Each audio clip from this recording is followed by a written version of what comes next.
Halo, Assalamualaikum. Perkenalkan, nama saya Amalia, 1801025044. Di sini saya akan menjelaskan sedikit apa itu lingkungan internal, sumber daya, kemampuan, dan kompetensi inti. Pentingnya analisis internal, karena perekonomian global sumber keunggulan bersaing tradisional mencakup biaya tenaga kerja, biaya modal, dan bahan baku menjadi tidak efektif secara relatif.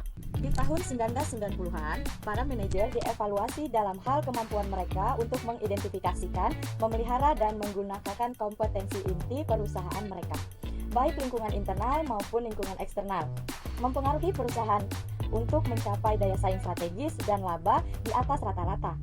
Akan tetapi, dalam perekonomian global adalah mungkin kompetensi inti daripada sifat lingkungan umum, industri, dan bersaing yang harus dipandang sebagai dasar utama untuk perumusan dan penerapan strategi.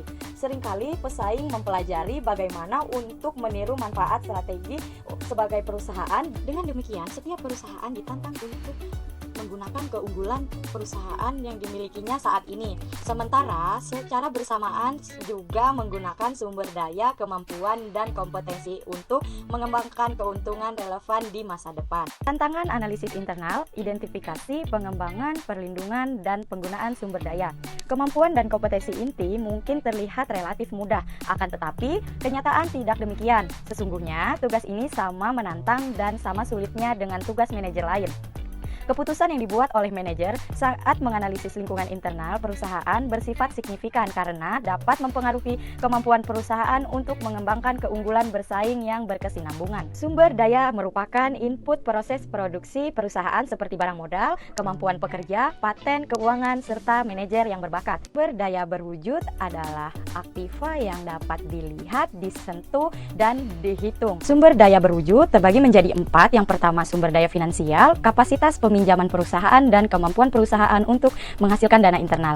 Yang kedua, sumber daya fisik, kecanggihan dan lokasi pabrik dan peralatan perusahaan, akses bahan baku. Yang ketiga, sumber daya manusia, pelatihan, pengalaman, penilaian, inteligensi, pandangan, kemampuan adaptasi, dan komitmen, loyalitas manajer serta pekerja perusahaan. Yang keempat, sumber daya organisasional, struktur pelaporan formal, dan sistem perencanaan, pengendalian, serta koordinasi formal perusahaan. Sumber daya tak berwujud meliputi hak properti intelektual seperti paten, merek dagang, dan hak cipta. Daya tak berwujud terbagi menjadi 3. Yang pertama adalah sumber daya teknologi, yaitu persediaan teknologi seperti paten, merek dagang, hak cipta, dan rahasia dagang. Pengetahuan yang dibutuhkan untuk menerapkan dengan sukses. Yang kedua, sumber daya untuk inovasi, yaitu pekerja teknis dan fasilitas riset. Yang ketiga, reputasi menjadi 2 lagi. Yang pertama, reputasi dengan konsumen, dan reputasi dengan pemasok. Reputasi dengan konsumen seperti nama produk, persepsi mengenai kualitas produk, ketahanan, serta reliabilitas. Yang kedua, yaitu reputasi dengan pemasok untuk interaksi dan hubungan yang efisien, efektif, mendukung, dan menguntungkan kedua belah pihak. Kemampuan atau capability adalah kapasitas bagi sekumpulan sumber daya untuk secara integratif melakukan tugas atau aktivitas. Kompetensi inti adalah sumber daya dan kemampuan perusahaan yang merupakan sumber keunggulan bersaing perusahaan terhadap pesaingnya.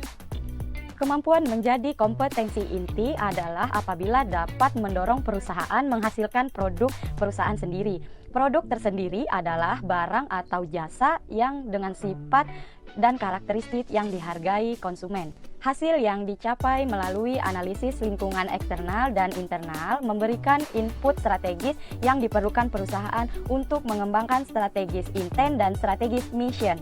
Strategis intent adalah memanfaatkan sumber daya internal, kemampuan, dan kompetensi inti untuk mencapai apa yang semula terlihat sebagai tujuan yang tidak dapat dicapai dalam lingkungan kompetitif. Strategis mission adalah pernyataan tentang tujuan, unik, dan lingkungan operasi perusahaan dalam hal produk dan pasar. Sekian, kurang lebihnya saya mohon maaf. Wabillahi taufiq wal hidayah. Wassalamualaikum warahmatullahi wabarakatuh.